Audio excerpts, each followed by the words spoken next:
Boa tarde a todas e a todos que nos acompanham, que frequentam aqui o Ponto Sem Réis, a nossa querida cidade de João Pessoa.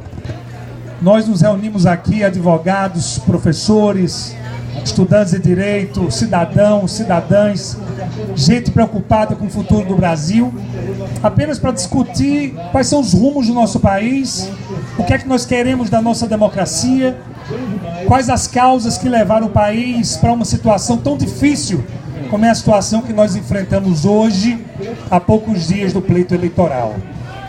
Uma primeira questão que eu considero fundamental é que eu compreendo a descrença, a tristeza e a revolta de muitas brasileiras e brasileiros. A quebra da confiança é algo que dói dentro da alma. Quando nós votamos e acreditamos num determinado projeto político, nós queremos, apostamos e investimos tudo para que esse projeto político siga adiante. Então é natural que as brasileiras e os brasileiros, que todos nós paraibanos, em algum momento nos tenhamos sentido traídos, perdido a nossa confiança no grande projeto político do Brasil, no sistema político e no sistema partidário. É como perder uma amizade. É como ser traído por alguém que você de fato confia. Mas um problema que eventualmente alguém tenha tido com um amigo não pode ser suficiente para negar a ideia de amizade. Se você teve um problema com seu amigo, não decida ou não opte por morar no mundo sem amigos. A ideia é encontrar caminhos para construir novas amizades. E grande parte do drama que nós enfrentamos tem a ver com esse trauma político vivido nos últimos anos, com as dificuldades que nós temos encontrado nas instituições. Não me refiro apenas aos partidos políticos, mas também a outras instituições relevantes como o Supremo Tribunal Federal, o Congresso Nacional, mas nós não podemos perder a fé.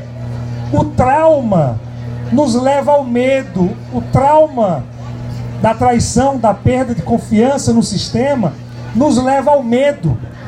E que medo é este? É o medo de sofrer de novo, é o medo de novas frustrações, é o medo de esbarrar no muro da falta de mudança, da mesmice e da crise.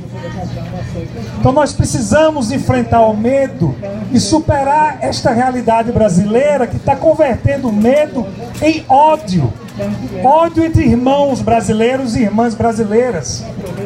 E a situação se tornou dramática nos últimos tempos, porque eu, repetindo o que eu vi um professor da USP falando nos últimos dias, o grande drama está em você odiar o outro pelo que ele é e não pelo que ele faz. O tradicional é que nós reprovemos a conduta de alguém, mas não punamos essa pessoa em tudo que ela representa como ser humano. Então, se alguém praticou um ato equivocado, então nós podemos dizer, não, fulano de tal errou e por isso eu reprovo e não gostaria de reproduzir esta conduta praticada. Mas fulano continua sendo um ser humano, uma pessoa com todos os seus direitos fundamentais. E o que está acontecendo agora, por conta do medo que está virando ódio, da frustração que virou medo e que agora vira ódio, é que nós estamos julgando os nossos irmãos, cidadãs e cidadãos brasileiras, pelo que elas são. Então nós, porque alguém vota no candidato A ou no candidato B, nós passamos a odiar e destratar essas pessoas. E com isso, embora seja compreensível em algum momento porque este fenômeno acontece, com isso nós estamos destruindo o nosso espaço de convivência. Nós estamos jogando uma radical na polis, que é a cidade, que é o espaço de convivência, que é onde nós construímos política, que é onde nós fazemos a diferença, nos comunicamos e fazemos com que o consenso e as decisões de todos possam seguir adiante. você paga 10 vezes sem entrada. Então temos que abandonar o ódio. temos que abandonar a negação de nós mesmos. E é preciso, naturalmente, abrir um espaço para o diálogo. Não pode haver diálogo e nem pode haver superação do ódio em meio à falta de verdade. Que a verdade é algo que nós prezamos muito. Ninguém consegue confiar com base na mentira. Ninguém consegue acreditar ouvindo mentiras ou fake news.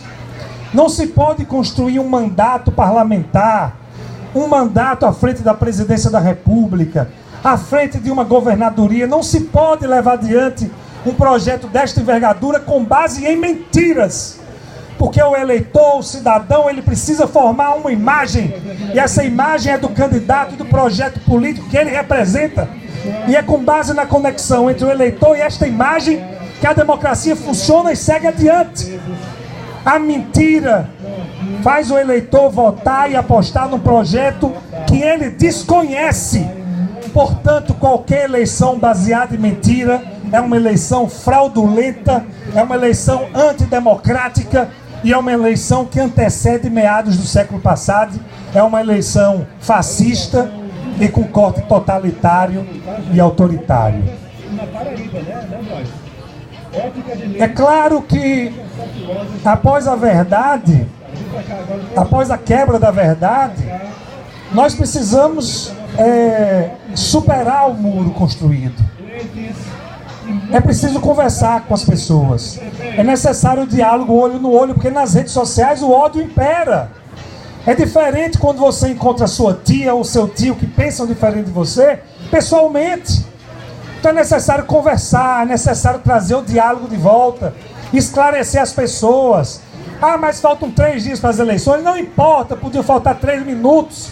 Nós não podemos deixar de conversar, não podemos deixar de nos olhar, de nos abraçarmos e lembrar quem nós somos, porque nós somos a base da democracia e o futuro deste país, porque o Brasil tem futuro ainda.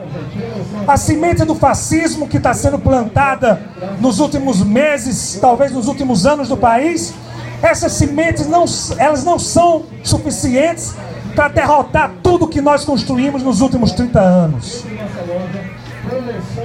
A discussão, a conversa, o diálogo são a base do que nós precisamos para seguir adiante como país e como sociedade.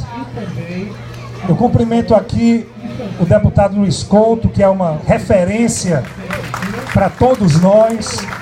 Aliás, não é só referência não, foi muito mais do que referência. Foi durante muitos anos e será ainda símbolo de esperança para nós que acreditamos num país progressista. E dito isso, eu conclamo todos vocês para uma simples reflexão. Nós não precisamos de ódio, nem de separatismo, nem de preconceito, nem de discriminação. A Constituição de 88 deu a fórmula. A nossa sociedade tem que ser livre, tem que ser fraternal, tem que ser uma sociedade sem preconceitos. Os ideais longínquos da Revolução Francesa estão se perdendo durante a campanha eleitoral. Igualdade, liberdade e fraternidade precisamos resgatar.